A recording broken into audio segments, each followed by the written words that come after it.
Star Wars, Young Jedi Knights, Darkest Night, Chapter 3.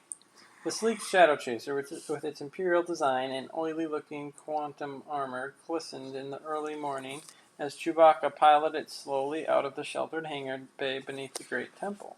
Jason stood next to his sister and Tenel Ka, watching the vessel move under silent power. Considering Loi's recent distress, Jason was glad his Uncle Luke had let them take the Shadow Chaser just as the kind of fast, stealthy ship needed for an urgent mission. He was proud that Loi wanted them along, and that he and his sister Tenel Ka could be of some help to their Wookiee friend. Loi stood at the far end of the clearing, motioning with his shaggy arms to direct Chewbacca's piloting. When the Shadow Chaser came to a halt, its entry ramp extended. Chewbacca stood at the top, gesturing with his cinnamon-furred arms and bellowing. Master Chewbacca cordially requests that we all come aboard, EMT translated, speaking in a wobbly voice as he bounced with each step Loi took. Jason slung his satchel of belongings over one shoulder. He turned to see if he could offer any assistance to Tenel Ka. But when he saw the determined look in the warrior girl's gray eyes, he decided he'd be better off if he didn't ask.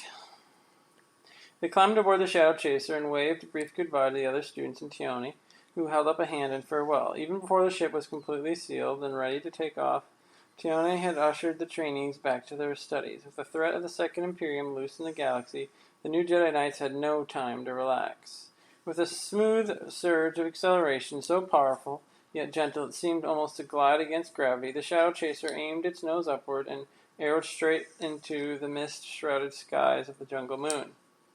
En route to Kashyyyk, Jason watched Loi and Chewbacca in the two front seats of the narrow cockpit as the Shadow Chaser lurched into hyperspace. When the pair spoke rapidly in the Wookiee language, they sounded like two furious beasts challenging each other, but Jason knew it was just a conversation, though he could make out only a few words. TD had been instructed not to bother translating so that Loi and Chewie could have some uninterrupted words in relative privacy. While his sister tinkered with her multi-tool, disassembling a tiny mechanical gadget she bought from her workshop in Yavin 4, Jason took the opportunity to amuse Tenel Ka. He decided that, rather than telling jokes this time, he would explain to the gruff girl why certain things were funny, why she should be laughing at his punchlines, well, some of them anyway. Jason had begun to wonder if perhaps the girl simply didn't understand, and that was why she didn't laugh. After all, it couldn't be that every one of his jokes was bad. He explained how ridiculous answers to straightforward-sounding questions were supposed to be funny. He showed her how to do unexpected things with food or simple items of clothing that might be simply amusing. Tenel Ka watched him gravely, with full and unwavering attention, but she never cracked a smile. With a sigh, Jason told a few of his best jokes, then gave some of his worst, trying to explain the difference in the way by example. Tenel Ka didn't laugh at either. In desperation, he considered going to the food prep unit, ordering a pan of chilled Durillian frizz pudding, and then commercially tripping so that the entire mess splattered on his face. But by that time, Jason figured that even such a spectacular pratfall would have no effect on the young warrior woman. Shaking his head in surrender, Jason decided to leave Tenel Ka alone. He would occupy himself with something less discouraging for the time being. His spirits instantly perched up as he reached out with Jedi senses and detected something interesting in the back of the Shadow Chaser. The faint glow of a life form, some creature out of place by the engine compartments. Jason decided to go snoop. Nobody was likely to be interested anyway. In the shielded rear compartment, beyond the sleeping banks and food prep area, Jason heard the pulsing, pounding thump of the engines as the Shadow Chaser sped along through hyperspace. He looked at the intricate control panels and access grid, the weapon's batteries charged with spin-sealed Tabana gas, and that held the shield generators that projected a canopy of protection around the sleek ship. But through all the dim and vibrating power of the engines, Jason could detect the faint emanations of some small creature lost and frightened. "Don't be scared," Jason said, speaking with his voice and at the same time thinking the words through the Force. "I'm your friend. I can help you. Let me see you. It's okay." He lowered his voice to a whisper as he bent down, looking in the crannies between the control grids. He followed his senses. "I won't hurt you. I just want to see you. I know you're afraid. You can trust me." He touched his fingers lightly to one of the cool metal access panels, gently brushing the ion shield generators with his mind. He sensed the creature hiding back there, trembling, guarding something. A little nest?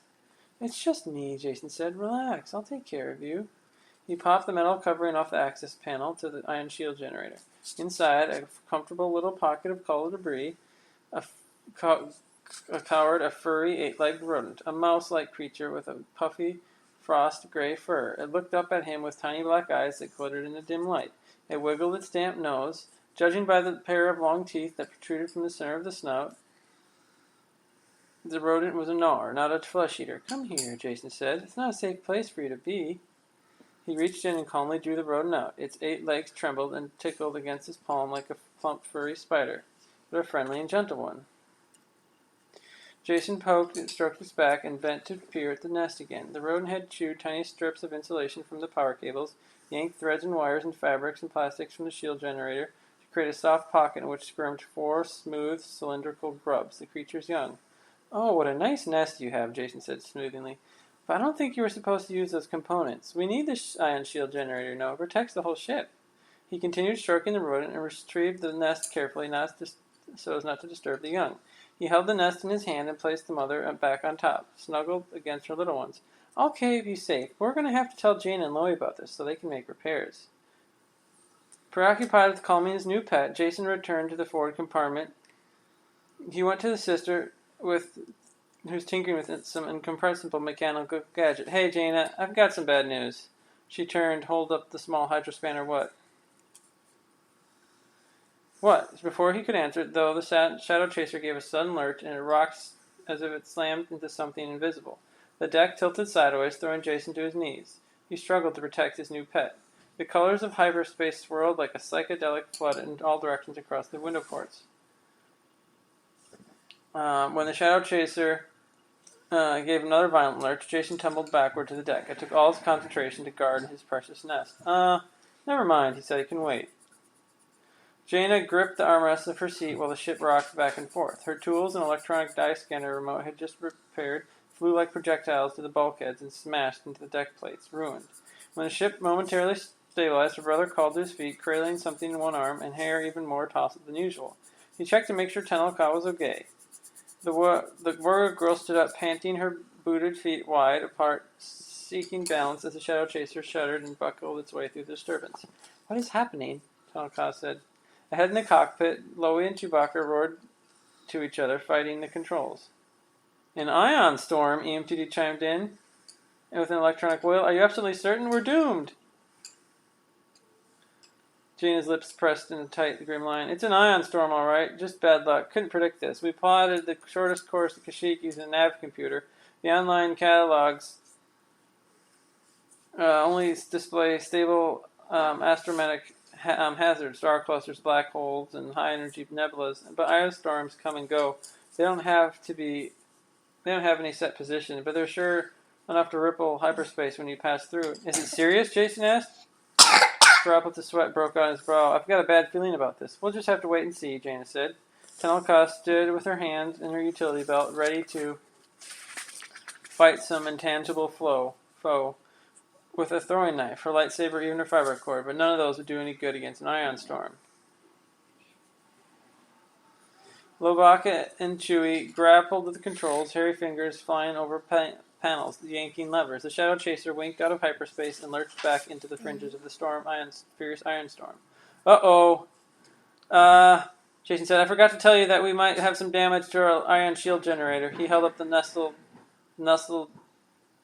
bundle of wires and insulation. Jaina whirled, more worried than ever. Oh no, that could... As the shadow chaser plummeted into a space storm, they were immediately surrounded by a spiderweb of high-energy lightning bolts, powerful discharges that arced across the seething knot of hot gas that formed the unexpected interstellar hurricane. The ship thrashed like a mad bantha, throwing its passengers about. Jason braced his shoulder against a control power, and Tenelka fell into him. He held the warrior girl upright, pinning them both against the wall, while cradling his newfound pet in one hand. Jaina, trying to struggle toward the cockpit, fell flat on her face. The shadow chaser's rear engines kicked in, and the sublight drive heaved them away from the rippling ion cloud. In the pilot's seat, Chewbacca groaned, gripping the controls and wrestling to keep them on a straight course, the shortest path out of danger. Loey cried out as fingernails of icy blue electricity skittered across the controls panels, burning out subsystem after subsystem. Behind the black bulkheads, the straining ion shield generators squealed loudly in surrender. Then with a loud bang, they fell silent. The rippling colors dwindled outside the cockpit window, and the shadow chaser careened downward, spiraling into open space, safe at last from the storm. Still, Jaina shuddered to think how much damage the stray ion bursts might have caused. Jason brushed himself off and forced a lopsided grin. Yeah, no, I was saying about that damage to the ion shields. He held out the 8-legged rodent, which cowered in her nest as if she comprehended the trouble she had caused. I found this critter's nested in machinery. I took her out, but I needed one of you to fix the damage. It would appear that we now have plenty of time to fix it, Tenelka said. We are capable of fixing it, are we not? From the cockpit, Loey and Chewbacca consulted in growling voices. Oh, excellent, EMPD said. Master Lobaka says we have been quite lucky. Our propulsion and life support systems are largely intact and be repaired quite easily. Oh my, that is wonderful news. EMTD fell silent as the Wookiees continued, and then the little droid piped up. Excuse me? What did you say, Master Lobaka? Oh dear, it seems, however, our navigation computer has been completely disabled. We have lost all coordinates from getting from here to anywhere else. Oh my, we are lost in space. Chewbacca and Lois both roared in outrage at the translating droid, and EMTD quickly fell silent. While I suppose I should make it comforting, I should find it comforting. You both have such confidence in your navigational abilities, EMTD muttered after a moment. The two Wookiees busily consulted with each other and began punching and programming numerical values into the navigational control panel, double-checking each other's calculations. Before long, everyone had helped with temporary repairs. The Shadow Chaser was on its way again. At first, Jaina was surprised that they were back in course. Then she realized she shouldn't have been. After all, Kashyyyk was the only Wookiee planet, and both Loey and Chewbacca greatly revered the place. Why should she find it unusual? They both memorized the coordinates for their homeworld.